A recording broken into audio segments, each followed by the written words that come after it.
Hey everybody, this is Big Bear, Tony Sandoval. I kind of like doing these video things a little bit. It's easier for me to articulate things by talking versus trying to type every little thing, especially with my big old fingers. But this one here I wanted to kind of address. I get asked quite a bit about what do I think, to give advice on what do I think are the most important thing, my opinion, in terms of what do we do for bees to help bees, being a good beekeeper. As a beekeeper, how do we focus on that?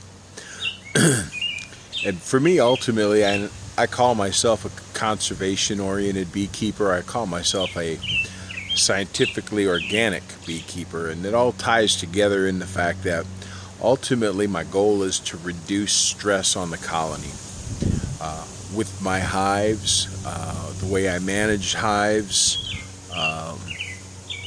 I want to take as many unnecessary stresses away from the bees that I would impose on them based on my beekeeping, so that they have the resources and the energy to handle the other things that pretty much only they can fix on their own. Plus, by doing that, it also gives us a better shot at identifying genetics. You know, the number one thing to start with in beekeeping is to start with a good genetic line. You don't want to start with bad bees, so to speak. You want to start with a queen who's got good, survival traits. For beekeeping, sometimes that might include, being more docile than others, not so docile that they let just any little thing go by, because that's not helping them. But on the other hand, you don't want them so mean and nasty that, they'll never let you in either.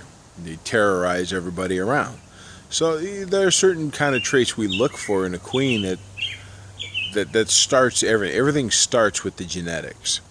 And in order to do that, we need to help them by removing as many unnecessary stresses as possible in the hive. At least that's what I think. For example, I try to use a 3/8 inch entrance because, again, the less space they have to guard, the more bees they have to go then spend on patrolling the comb or working, foraging, whatever else, The bigger the gap, especially if it's an unnecessarily large gap or entrance that they to go in and out of, or multiple that they really don't need, that just puts stress on the colony to try to provide work to something they really doesn't need to do. That could be better spent doing other things, especially using or engaging in hygienic behavior. I like to use a smaller hive, a 5-frame nuke box basically, and I do my hives pretty much that or top bar, horizontal top bar, because I believe personally, again, it conserves the temperature inside. The bees are working to generate heat, especially in the winter. And a smaller box like Worry put together, similarly the same amount of volume, it keeps that heat instead of spreading out and a chimney effect going up in the corners and not helping anything or anyone. In a smaller box like a nuke box or a Worry box, it preserves that heat. It keeps the heat that they generate, keeps it more directly on them, and then instead of rising out to the corners entirely and going up and missing everything, it rises also directly above them, and it keeps the food warmer so they don't have to work as hard to re-liquefy it or make it usable to access it when they need it. Which again, the harder they work, the more they eat. The more they eat, the faster they go through it. And they starve a lot of times, unnecessarily, just because we put them in a hive system that they had to work unnecessarily hard to maintain. If we don't need to have them work that hard, then why are we? Just for our own convenience purely?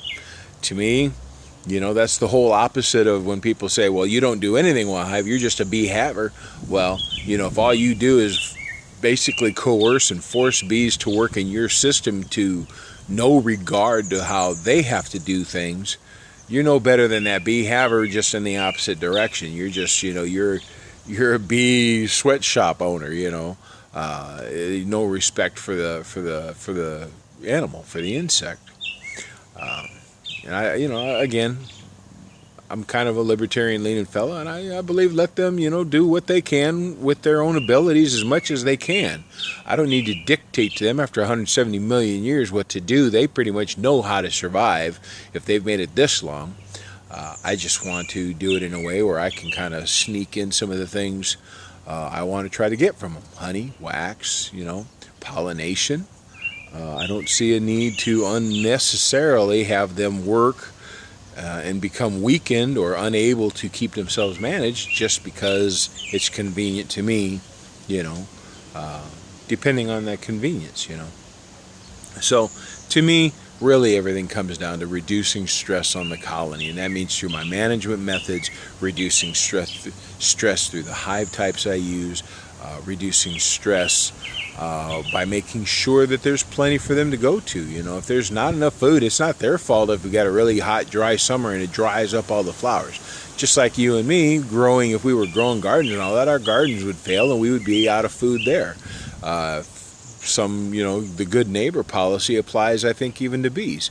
It's our obligation, since we put those bees where we did, when we did, under the circumstances, we could at least make sure we're providing some kind of nourishment for them to hold them over until, they can get good food out of the nectar again.